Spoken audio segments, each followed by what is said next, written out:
ମୁଁ ଜଣେ ବ୍ରାହ୍ମଣ ଦେବତାଙ୍କର ପୂଜା କରିଛି ମୋର ଧର୍ମ। ଦିନେ ହିଁ ଆମେ ଆମେ କ୍ଷେତ୍ର କଥା କରିବା ପ୍ରତିଷ୍ଠା କରିବା ହେଉଛି ମୋର କ୍ରମ। କର୍ମ ରଖିବା ପାଇଁ ଗୋଟିଏ ଅଞ୍ଚଳ ଥିଲା, ସେଠିରେ ଯଜ୍ଞ ପ୍ରତିଷ୍ଠା କରି ମୁଁ ଦିନ ମୋର ଧରି ସେ କଥାକୁ ଯିଏ ମୁଁ ବାହାରୁଛି ମୋର ଅନ୍ତ ପରମ ମିତ୍ର ମୋର ବନ୍ଧୁ ସେ ମୋ ସେଇଦିନ ନଥିଲେ।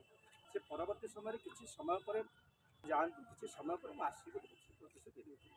ମୋର ବନ୍ଧୁଙ୍କର ରକ୍ଷା କରି ମୁଁ ଧରି ସେଇ ଯୋଗୁଁ ନିମନ୍ତ୍ରଣ ଯୋଗୁଁ କିଛି ଦୂର ଯାଇଛି, ହଠାତ୍ ମୋ ପାଖକୁ ମୋ ମୋବାଇଲ ଫୋନ ଆସିଲା। ନା ପଣ୍ଡିତ, ନା ଆପଣଙ୍କର ବନ୍ଧୁ ମିତ୍ର କିଛି ସମୟ ପରେ ଦୁର୍ଘଟଣାଗ୍ରସ୍ତ ହେଲେ।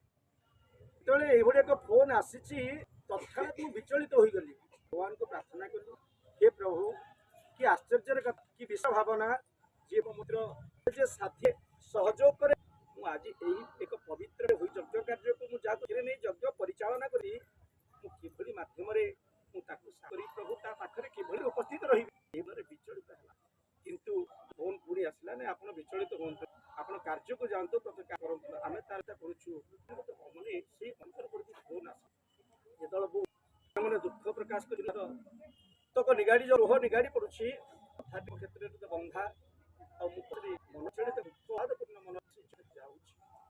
ନା ଠିକ ସେବେଳେ ଚିନ୍ତା କଲି ଅଛି କି ଅର୍ଥ କି ମୁଁ ବହି ମୁଣି ଥିଲି ଆଉ ତା ପାଖରେ ଦିନ ଟଙ୍କାଏ ବି ପଇସା ମୁଁ ସେଥି ମାତ୍ରେ ବନ୍ଧୁକୁ ସାହାଯ୍ୟ ବିଚଳିତ ତଥା ଧୀରେ ଧୀରେ ଯାଉଥାଏ। ବନ୍ଧୁକୁ ପାଖରେ ଛିଡା ହୁଏ ସାହାଯ୍ୟ ନାହିଁ।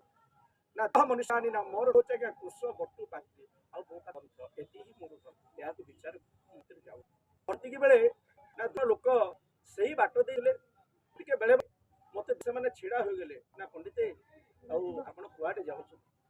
ମୁଁ ଚିନ୍ତା କଲି, ନାଇଁ ନାଇଁ ମୁଁ ଗୋଟେ ଜାଗାରେ ଯଜ୍ଞ